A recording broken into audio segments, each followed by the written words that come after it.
There's lots in the world to fix. Everything that bothers you about the world and about yourself should be fixed, and you can do that. I have a friend. He lives in Montreal. His name is James Simon. He's a great painter, and he's taught me a lot of things. He's helped me design my house and beautify it. And I bought some paintings from him a couple of years ago, and he did this series of paintings where he went around North America and stood in different places, and then he painted the view from here down. And so it's his feet planted in different places, on roads, in the desert, on the ocean. Yeah, well, you know, he was trying to make a point, and the point was that wherever you are, it's worth paying attention. And that's because, you know, so all these places that he visited, he looked at exactly where he was, standing by the side of the road in the desert. Sort of mundane in some sense, but then maybe he put 40 hours into that painting, you know, and it's very, very realistic painting with really good light. And what he's telling you as a painter is everything is worth paying attention to an infinite amount, but you don't have enough time. And so the artist does that for you, right? The artist looks and looks and looks and looks and looks and then gives you that vision. And so then you can look at the painting and it reminds you that everything that there is right where you are. And that's a hard thing to realize, but it's actually true. And so I've been telling people online in various ways and in lectures that they should start fixing up the world by cleaning up their room. How you would like your life to be, what you would like your character to be 3 to 5 years down the road, if you were taking care of yourself like you were taking care of someone that you actually cared about. So you kind of have to split yourself into two people and treat yourself like someone you have respect for and that you want the best for. Now, that's not easy because people don't necessarily have respect for themselves and they don't necessarily want what's the best for themselves because they have a lot of self-contempt and a lot of self-hatred, a lot of guilt. I think you have an obligation, it's one of the highest moral obligations, to treat yourself as if you're a creature of value. How you would like your friendships to be conducted. Because it's useful to surround yourself with people who are trying to move forward and more importantly, who are happy when you move forward and not happy when you move backwards. Not when you fall, that isn't what I mean, but when you're doing self-destructive things, your friends shouldn't be there to cheer you on. You look at the world through a story. You can't help it. And the story is what gives value to the world, or the story is what you extract from the value of the world. You can look at it either way. You're somewhere and it's not good enough. Right? That's the eternal human predicament. Wherever you are isn't good enough. And to some degree, that's actually a good thing, because if it was good enough, well, there's nothing for you to do. So it's actually maybe a good thing that it's insufficient. And that might be why sometimes having less is better than having more. And I don't want to be a Pollyanna about that. I mean, I know that there's deprivation that can reach to the point where it's completely counterproductive. But it isn't always the case that starting with little is... If you start with little, you start with more possibility. It's something like that. So you move always from what's unbearable about the present to some better future, right? And if you don't have that, then you have nothing but threat and negative emotion. You have no positive emotion, because the positive emotion is generated in the conception of the better future and then the evidence that you generate yourself that you're moving towards it.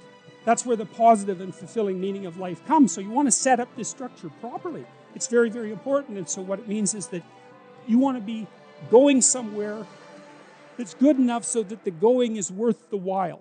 And you can ask yourself that. And, well, we know what's wrong with life. It's rife with suffering and insufficiency and deception and evil. It's all of that, obviously. Okay, what would make the journey worthwhile? Well, you can ask yourself that. It's like, all right, in order to bear up under this load, what is it that I would need to be striving to attain? And if you ask yourself that, that's to knock and the door will open. That's what that means. If you ask yourself that, then you will find an answer and you'll shrink away from it. You'll think, well, there's no way I could do that. It's like, well, you don't know what you could do. You don't know what's possible. And you're not as much as you could be. And so God only knows what you could do and have and give if you sacrificed everything to it. You have to sacrifice that which is most valuable to you currently that's stopping you. And God only knows what that is. It's certainly the worst of you. It's certainly that. And God only knows to what degree you're in love with the worst of you. The idea that what you should do if you're feeling resentful about the nature of being or suffering too much for your own life, let's say, is straighten the damn thing out. Like seriously, try it for a year even. Try it for a week. Try not doing the things you know you shouldn't do. Try not saying the things you know to be false. And just watch what happens. You might as well give it a shot, right? Because you say, well, I'm all in for a year. You know, I'm going to do things right. And then I'll just stand back and I kind of watch how things unfold. And maybe I'll reconsider at the end of that year. It's like, try it. Try it. I mean, I would say I've had thousands of letters now from people who are saying, hey, I tried that, you know, and hey, you know, it worked. I read this great line in a T.S. Eliot play called The Cocktail Party. And in it, this woman comes up to a psychiatrist and she says, you know, I'm having a really rough time of it. I'm suffering badly. My life is not going well. And then she says, I hope that there's something wrong with me. And the psychiatrist says, well, what the hell do you mean by that? And she says, well, here's how I look at it. There's either something wrong with the world, and I'm just in it, and that's how it is. And then, like, what am I going to do about that? Because it's the whole world. Or maybe I could be fortunate, and there's something wrong with me that's causing all this unnecessary suffering, and if I could just set it right. I could learn, and I could set it right. And so, well, I've been thinking about that for a very long time, and I think, well, if your life isn't going the way it is, you know, you can find someone else to blame, which is pretty convenient for you and also relatively easy, or you could think, okay, I don't like life. I don't like the way my life is unfolding. Maybe I don't like life in general because it's tragic and tainted with evil. How do I know if my judgment is accurate? And the question is, well, have I really done everything I possibly could to set my life straight? Because maybe I shouldn't be judging its quality or the quality of life itself or being itself, for that matter, if I haven't done everything I possibly could to set my life straight. Well, so there's a task. The humility element is, it took me a long time to understand why there's religious injunctions supporting humility. To even understand what the word really meant in that sort of technical sense. And it means something like this. It means what you don't know is more important than what you know. Then what you don't know can start to be your friend, you see. People are very defensive about what they know. But the thing is, you don't know enough. And you can tell you don't know enough because your life is not what it could be, and neither is the life of the people around you. You just don't know enough.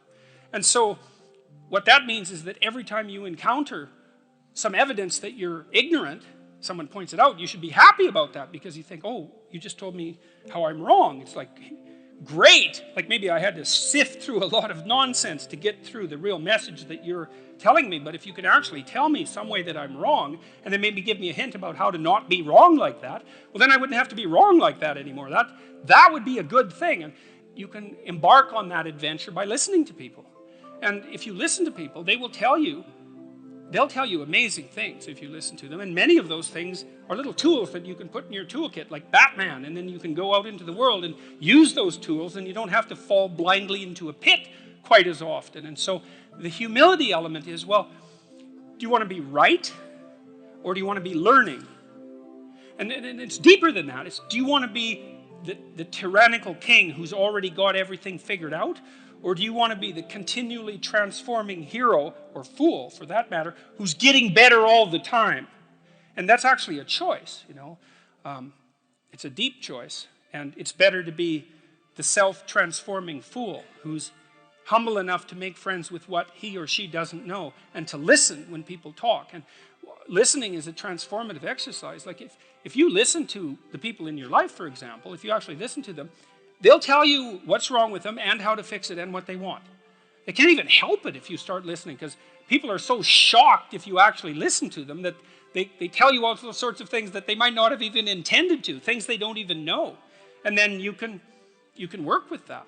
And the other thing that's so interesting, you know, now and then you have a meaningful conversation, right? You have a good conversation with somebody, you walk away and you think, geez, you know, we really connected, and I know more than I did when I came away from that conversation. And during the conversation, you're really engrossed in it. And that feeling of being engrossed is a feeling of meaning. And the feeling of meaning is engendered because you're having a transformative conversation. So your brain produces that feeling of meaning for you. It says, oh yeah, this is exactly where you should be right here and now.